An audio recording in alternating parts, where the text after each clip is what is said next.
కంప్లీట్గా ఇది మన నేచర్కి సంబంధించిన కథ. కానీ మీరు ఎంచుకోవటం బ్యాక్డ్రాప్ అంతా అక్కడ ఫారెన్ ఎంచుకున్నారు. Any reason? నా కథ చూస్తున్నారా, నా లొకేషన్స్ చూస్తున్నారా? లొకేషన్ కూడా ఇంపార్టెంటే కదా. అవును, ఏది మోర్ ఇంపార్టెంట్? ఖచ్చితంగా నేచర్ తో ముడిపడింది ఈ కథ అనేది. ఎలాగా అంటే మన ఆచార వ్యవహారాలు, లేకపోతే మనకు సంబంధించిన. కన్నప్ప ఏ అడవిలో తిరిగాడో మీకు తెలుసా? శ్రీకాళహస్తి ఆ సరౌండింగ్సే కదా, ఆ సరౌండింగ్లో కదా కథంతా నడిచింది.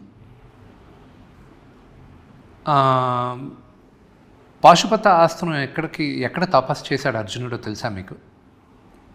ఓకే. అంటే మహాభారతం ఎక్కడ షూట్ చేశారో ఎక్కడ జరిగిందో తెలుసా? ఓకే. అది ఎక్కడ షూట్ చేస్తున్నారో అడుగుతున్నారా? లేదు. ఓకే, అట్లా. So okay okay. నేను చూపించాలనుకున్నది ఒక కథను చూపించాలనుకున్నా. ఈ కథ 2వ శతాబ్దంలో జరిగింది. అది ఎంతమందికి తెలుసు? 2వ శతాబ్దంలో భారతదేశం ఎలాగుందని ఎంతమందికి తెలుసు? తెలియదు.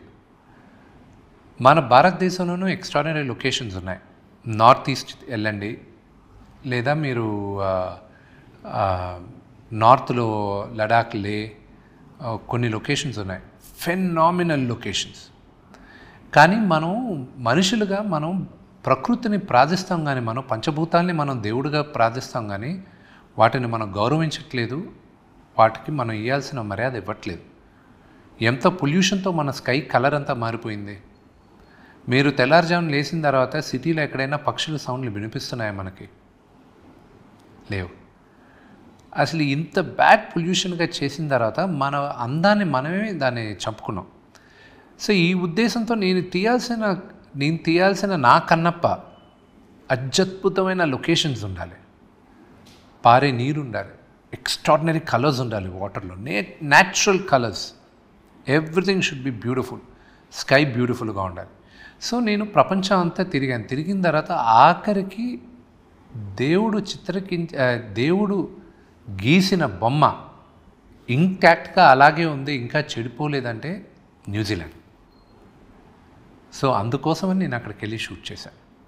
2వ శతాబ్దంలో ఎలా ఉందో మీకు నాకు తెలియదుగా, కానీ ఇలా ఉండొచ్చు అని ఊహించాం. ఇప్పుడు బాపు గారు తీసిన సినిమా ఎక్కడ తీశారో తెలుసా మీకు? కన్నప్ప కొన్ని సెట్స్ వేశారు, కొన్ని సెట్లే అని. ఓకే. కానీ ఆయన అడవి ప్రాంతం షూట్ చేసింది ఎక్కడో తెలుసా మీకు? 1976 అది. ఎవరికి తెలీదు అడవి. ఓహో ఇదే. ఈ క్వశ్చన్ అనేది వచ్చేది it is because very very few people ఏంటంటే, ఈ లొకేషనా ఇలా ఉందేంటి, మన ఊర్లో లేదు కదా లొకేషన్, మన ఊరిని చెడగొట్టింది మనమే.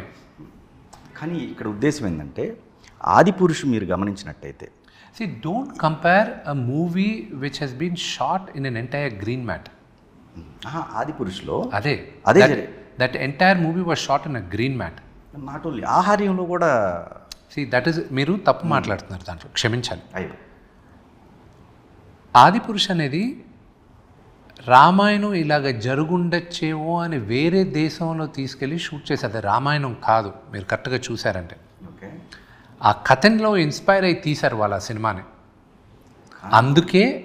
అందుకే that might have not worked.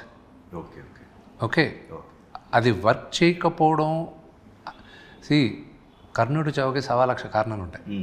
Okay, so let us not dwell on why that particular film didn't work అనేది.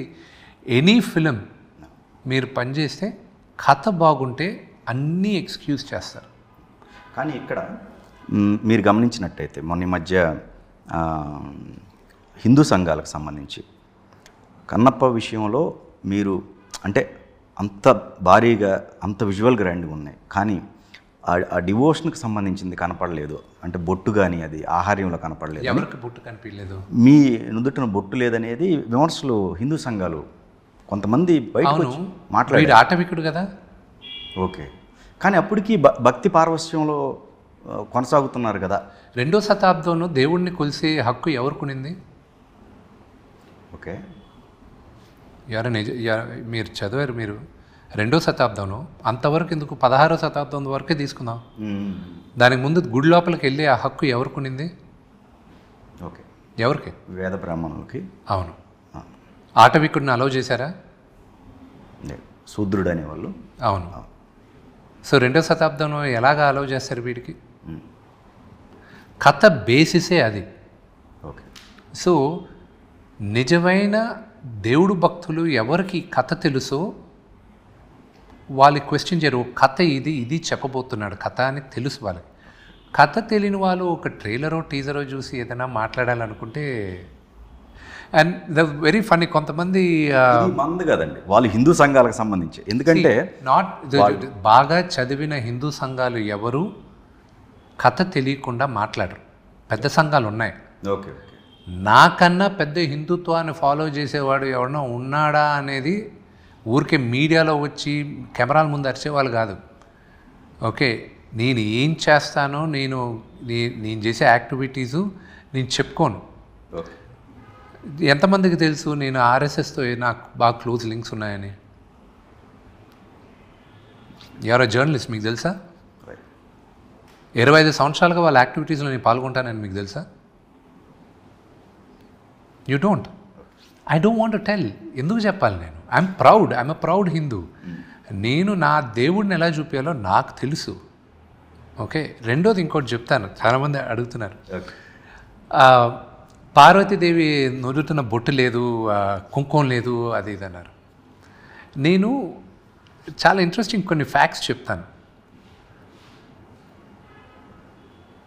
ఇక్కడ గుడికి మీరు సోమేశ్వరనాథ్ టెంపుల్ జ్యోతిర్లింగం అక్కడికి వెళ్ళినప్పుడు శివుడి లింగం ఉంటుంది, వెనకాన పార్వతీదేవి ఉంటుంది. అక్కడ వాళ్ళు కుంకుమ పెట్టరు. దానికి ఒక రీజన్ ఉంది. నార్త్లో కుంకుమ ఎక్కువ పెట్టరు. అంటే చాలా గుళ్ళలో పార్వతీదేవికి కుంకుమ పెట్టరు. దానికి వాళ్ళ కారణాలు ఉన్నాయి.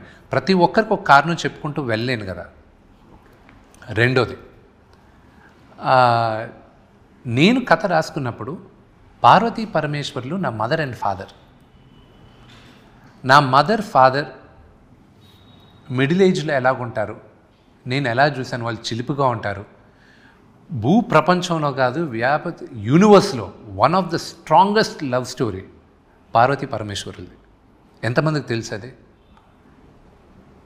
అండ్ నాకేంటంటే, నాకు one of the basis Kannappa తీసుకున్నప్పుడు Mayabazar was one of my basis అనమాట. ఈ రోజుటికి ఆ మూవీ కాంటెంపరీ మాయాబజార్. అసలు మాయాబజార్ అన్న సినిమా మహాభారతంలో జరిగేటప్పుడు జరిగింది అని ఉంది, కానీ మాయాబజార్ లేదు. అది ఆ రోజు ఎన్ని సంవత్సరాల ముందు? 70 సంవత్సరాల ముందు, ఆల్మోస్ట్ 60-70 సంవత్సరాల ముందా? అసలు 70 ఇంకా 80 సంవత్సరాల ముందు. కానీ అసలు మాయాబజార్ లాంటి కథ మహాభారతంలో జరగని కథని అప్పుడున్న మేధావులు ఇలా జరుగుంటే ఏంటి అని వాళ్ళ మేధస్తో వాళ్ళు కథను అల్లారు. ఈ రోజుకి మన కల్ట్ ఫిల్మ్ అది. దాన్ని ఎందుకు యాక్సెప్ట్ చేశారు ఆ రోజు? ఇంత క్రిటికల్ ఫిలింని ఫిలింలా చూశారు, అవునా కదా? అండ్ ప్రెస్ అది ఎందుకు నాకు తీసుకున్నానంటే, ఆ రోజు ఆ సినిమా ఈ రోజుకి చూశారంటే మీరు, గ్రాంధికమైన తెలుగు ఉండదు దాంట్లో. ఇప్పుడు దానవీర సూర కర్ణలో గ్రాంధికమైన తెలుగు ఉంటుంది. అంటే ఇక్కడ ఒకటి లెట్ మీ ఫినిష్. గ్రాంధికమైన తెలుగు ఉంటుంది. మాయాబజార్లో మీకు దానికన్నా ముందు వచ్చిన సినిమాలో గ్రాంధికంగా లేదు. బట్ నా ఎంఫసిస్ ఏంటంటే, what I wanted to say is, నేను ఈ జనరేషన్ కథ చెప్పాలి, నేను 25 సంవత్సరాల కిందున్న వాళ్ళ కథ చెప్పాలి. నేను కానీ గ్రాంధికమైన తెలుగుకి వెళ్ళానంటే రిలేటబిలిటీ తక్కువ అవుతుంది. So what is via media అని పెద్దవాళ్ళతో అందరితో కూర్చొని we went on with it. అందుకే పార్వతీ పరమేశ్వరుని చూపించినప్పుడు కూడా నా మదర్ అండ్ ఫాదర్, నేను అదే నమ్ముతాను. శివుడు నా తండ్రి, పార్వతీదేవి నా తల్లి అని నమ్మి నేను రాసుకున్నాను. వాళ్ళిద్దరి మధ్యన కాన్వర్జేషన్ ఎలా ఉంటుంది ఏంటి అని మీకు సినిమా చూస్తే మీకు అర్థం అవుద్ది. ఇది వాళ్ళు అడుగుతుంది. Of course they can see, anybody can ask any question as long as. జనరల్గా అయితే హిందువులు అడగటానికి రీజన్ ఏంటంటే, నో దట్ ఇస్ ట్రూ. ఎందుకంటే మన సౌత్లో ఉన్న వాళ్ళు నార్త్కి వెళ్ళలేదు. ఇప్పుడు నార్త్లో ఉన్న వాళ్ళకి కన్నప్ప అంటే ఫస్ట్ మీకు గుర్తొచ్చేది ఏంటి? శివుడు లింగం పైన కాలు పెట్టి అతను కన్ను తీసేది, ఇదే కదా గుర్తుకొచ్చేది. గుడిలో కూడా అదే కదా పోస్చర్ ఉండేది. అవును కదా, వీడి నీటితో కన్నప్ప శివుడికి అభిషేకం చేశాడు కదా, అవునా కదా, మన శివపురాణంలో ఉంది కదా. సెన్సార్ వాళ్ళు దాన్ని కట్ చేశారు, నేను సాంగ్ సెన్సార్కి పంపించినప్పుడు వాళ్ళకి అప్పీల్ చేశాను. సరే ఇది శ్రీకాళహస్తిలో ఇది మా పౌరాణికం అండి, మా పురాణాల్లో ఉందండి, దేవుడికి కన్నప్ప అన్నవాడు ఇలాగే ప్రార్థించాడని. సార్ ఇప్పుడున్న వాళ్ళు గొడవ వద్దేమో సార్, అది సరే ఎప్పుడైనా సరే దేవుడు మారలా కదా, భక్తి మారలా కదా, దేవుడికి ఇచ్చిన భక్తి మారలేదు కదా, జరిగింది చూపిస్తున్నామండి మేము అన్నాం. సో ఇప్పుడు రేపు సెన్సార్కి వెళ్ళేటప్పుడు ఇలాగ చాలా ఉంటాయి. ఇప్పుడు నేను కాళ్ళు ఎత్తి శివుడు లింగం పైన పెట్టాను కన్నప్పగా, అది యాక్సెప్ట్ సార్, అది మనకి కథ తెలుసు. ఓకే, నార్త్లో ఎంతమందికి తెలుసు? ఇప్పుడు అక్కడ సంఘాలు మాట్లాడతాయి కదా, నా శివుడి పైన ఎలాగ నువ్వు కాలు పెట్టావని, వాళ్ళని ఎడ్యుకేట్ చేయాలి. సో ఇప్పుడు ఎంతమందికి మన వాళ్ళకి తెలుసు, అక్కడ చందనమే పెడతారు పార్వతీదేవికి, కుంకుమ పెట్టరని సోమనాథ్ టెంపుల్లో, తెలియదు కదా. సో నాగేశ్వర జ్యోతిర్లింగంలో కూడా అదే కదా. So there are lot of things అనమాట విచ్ మనం చేసే పూజలో.